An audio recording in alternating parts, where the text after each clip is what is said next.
कुछ एक झूठ हमारे दिमागों में बैठा दिए जाते हैं। जैसे आप सब ने यह कथा पढ़ी होगी कि एकलव्य का अंगूठा कटवा लिया द्रोणाचार्य ने, पढ़ा है ना आप सब ने? पर यह बताइए कितनों ने महाभारत में स्वयं पढ़ा है? मेरे विचार से हम में से किसी ने भी कभी महाभारत में वह प्रसंग पढ़ा ही नहीं होगा एकलव्य वाला। और अगर हम यह भी विनम्रता से पूछे कि महाभारत के कौन से चैप्टर में है, तो भी शायद हम में से किसी को ध्यान नहीं होगा कि महाभारत के वन पर्व में एकलव्य का उल्लेख है। मगर देखिए मार्क्स और मैकाले का प्रभाव कि हमारे दिमागों में ऐसा भरा हुआ है कि हम ग्लानि से आबद्ध हैं बगैर पढ़े हुए। अब मैं आपसे कहूंगा, जाइएगा, जाकर पढ़िएगा। अवेलेबल हो तो इंटरनेट पे जाके सर्च कर लीजिएगा, ना हो तो राम जो महाभारत सीरियल आया था उसका एपिसोड जाके यूट्यूब पे देख लीजिएगा। कि किस्सा ये था कि जब आपको चाहे आपने कथा सुनी होगी कि कुत्ते का मुंह बाणों से भर गया था जो एकलव्य ने तीर चलाए थे, और जब वह तीर अर्जुन निकालते हैं तो उस कुत्ते के मुंह में एक खरोंच तक उस बाण से नहीं आई होती है, तो वो चौंक जाते हैं क्योंकि ये सामान्य तीर नहीं है। उन्होंने कहा तो दिव्य अस्त्र है कि मुंह में पूरा तीर से भर गया मुंह और इसके बाद भी एक खरोंच नहीं आई। आप कहेंगे दिव्यास्त्र का मतलब क्या?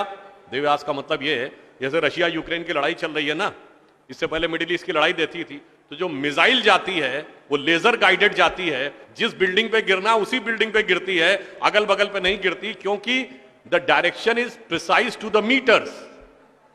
पर अगर मुंह के अंदर जाए और खाल पर खरोच ना आए, इसका मतलब it is so much strongly guided that it is precision to the micrometers. तो जब ये वो देखते हैं ये दिव्यास्त्र चलाना, तो उन्होंने कहा दिव्यास्त्र राजा चला सकता है, ये कैसे सीखा इसने?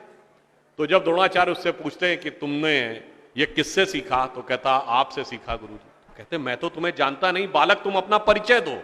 अब यहीं पर बिंदु है। एकलव्य क्या कहता है? मैं मगध नरेश जरासंध के प्रधान सेनापति हिरण्य धनु का पुत्र एकलव्य। अरे वो मगध के chief of the arm forces का बेटा था। यदि आप ये कह रहे हैं कि वनवासी था, तो ये भी पूरा वाक्य तो पूरा करो कि वो सेना अध्यक्ष था। मगर देखिए कितनी चालाकी से छुपा लिया आधे तथ्य को, और उसके बाद हमारे दिमागों में भर दिया कि ये बहुत गलत किया गया। बताइए, हमारे हिंदू धर्म के दो महाकाव्य, रामायण और महाभारत, दोनों का रचयिता कौन? रामायण का रचयिता महर्षि वाल्मीकि, जो संस्कृत के आदि कवि माने जाते हैं।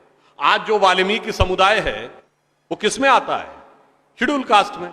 महाभारत के रचयिता और वेदांत और मीमांसा के रचयिता महर्षि वेदव्यास, जिनकी मां मछुआरिन थी, वह समुदाय किसमें आता है? कुछ राज्यों में, दिल्ली में शेड्यूल कास्ट में, यूपी में अति पिछड़े में। तो मेरे भाई संत रैदास, नामदेव, कबीर, दादू, ये सब पूज्य संत हुए, फिर भी हमारे दिमागों में ये भरा जाता है।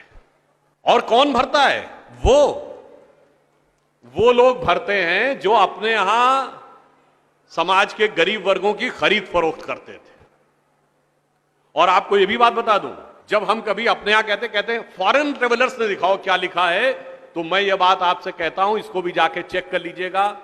किसी फॉरेन ट्रेवलर का सबसे ऑथेंटिक जो रेफरेंस माना जाता है, वो चंद्रगुप्त मौर्य के समय में मेगस्थनीज आया था ग्रीस से, जिसने अपनी किताब लिखी है इंडिका, आज से 2300 साल पहले।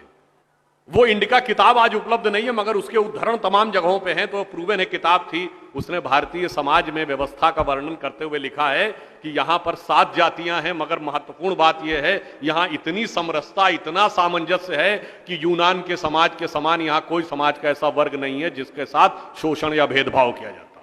ये एक विदेशी लिख रहा है। और मैं एक और बात आपसे बताना चाहता हूं, बहुतों को नहीं पता होगा, गांव में पंचायत होती है ना, ये पंचायत में 5 की संख्या कहां से आती? ये 4 या 6 क्यों नहीं? 5 की संख्या जानते कहां से आती है?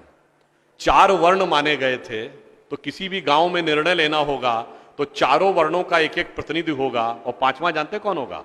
गांव के बाहरी क्षेत्रों में रहने वाले वो वनवासी जो प्रत्यक्ष रूप से गांव का हिस्सा नहीं है, पर हमारे निर्णय का प्रभाव उनके जीवन पर भी पड़ेगा, तो 5वां प्रतिनिधि उनका होगा। वहां से यह पंचायत का भाव आता है। और फिर मैं आपसे कहना चाहता हूं, हमारे दिमाग में एक और चीज भर दी गई कि जाति व्यवस्था हमने बनाई। आपको पता है कास्ट शब्द कहां से आया? ये कास्ट अंग्रेजी का शब्द नहीं है, ये पुर्तगीज भाषा का शब्द है। और 1931 में जो अंतिम जनगणना जाति के आधार पर उसमें 4114 जातियां हैं हिंदू समाज में, जिसमें अब 6000 बताई जाती हैं। मैं चैलेंज करके पूछता हूं, कोई दिखाओ तो किसी धर्म ग्रंथ में 6000 जातियां लिखी हो, और जहां लिखी उसमें इससे ऊंचे ये, इनके नीचे ये ऊंचा ये नीचा, कौन से धर्म ग्रंथ में लिखा है? ये माली ऊंचे की तेली ऊंचे, सुनार ऊंचे कि लोहार ऊंचे, कहां लिखा है? जानते हैं कहां लिखा है? एक British census commissioner Herbert Risley द्वारा किए गए सेंसस में हिंदू समाज को जातियों में विभाजित करके ऊपर से नीचे तक लिखा गया, और फिर वो हमारे ऊपर अध्यारोपित कर दिया गया है। हमारे दिमागों में कैसी कैसी बातें भरी जाती हैं। एक थोड़ा लिबर्टी लेते हुए यह भी कहना चाहूंगा, महिलाओं को पढ़ने का अधिकार नहीं दिया जाता था। अब ये बताइए, हमारे यहां दिल्ली में लोगों को ध्यान नहीं होता है, आप लोगों ने मैत्री कॉलेज और गार्गी कॉलेज है ना, ये मैत्री और गार्गी कौन थी? ये वैदिक काल की 20-22 विदुषी स्त्रियों में से एक हैं। गार्गी ने ऋषि याज्ञवल्क्य के साथ शास्त्रार्थ किया। फिर मैं चैलेंज करके कहता हूं, दुनिया में कोई दूसरा धर्म संस्कृति बताइए जहां धर्म पे टिप्पणी करने का अधिकार किसी महिला को हो और किसी धर्म के ज्ञाता के साथ शास्त्रार्थ करने का अधिकार। फिर हमको समझाया जाता है कि हमारे यहां बराबरी नहीं थी। अरे आप सबको याद हो, सबसे प्रख्यात शास्त्रार्थ कौन सा है? आचार्य मंडन मिश्र और आदि शंकराचार्य के बीच में, दोनों के बीच में जो शास्त्रार्थ हुआ उसका जज कौन था? आचार्य मंडन मिश्र की पत्नी उभय भारती। फिर मैं चैलेंज करके पूछता हूं, पहले दुनिया कोई धर्म बताइए जहां टिप्पणी करने का अधिकार स्त्रियों को हो और जज बनने का अधिकार हो डिस्कशन में। उसके बाद हमसे कहते हैं कि साहब बराबरी नहीं थी। इसलिए मैं कहना चाहता हूं कि हमारे यहां तो समाज में जिस प्रकार से एकाकार करके सबको साथ में लिया जाता था, बराबरी का तो आलम यह था, बराबरी नहीं थी, यह सच है। हमारे यहां बराबरी नहीं थी, हमारे यहां मातृशक्ति को पहले रखा जाता था। इसीलिए हम क्या बोलते हैं? सीताराम, सीता पहले राम बाद में। लक्ष्मी नारायण, लक्ष्मी पहले नारायण बाद में। गौरी शंकर, गौरी पहले शंकर बाद में। राधे कृष्ण, राधा पहले कृष्ण बाद में। माता पिता, माता पहले पिता बाद में। और इसीलिए हमारे जितने भी प्रतीक हैं, भारत भी माता है, धरती भी माता है, प्रकृति भी माता है, गीता भी माता है, गंगा भी माता है, गाय भी माता है, गायत्री भी माता है। और ये केवल कोई आध्यात्मिक धार्मिक बात नहीं है, वर्ल्ड की डॉक्यूमेंटेड हिस्ट्री में अगर पहली बार कोई वुमेन रूलर रही है तो गुप्त वंश के समय में 4वीं शताब्दी में प्रभावती गुप्त ने शासन किया है। उसके बाद अहिल्याबाई होलकर, रानी दुर्गावती, रानी झांसी, वो सब तो आपने बहुत सुना होगा। अब वो लोग आके हमको समझाते हैं कि बराबरी नहीं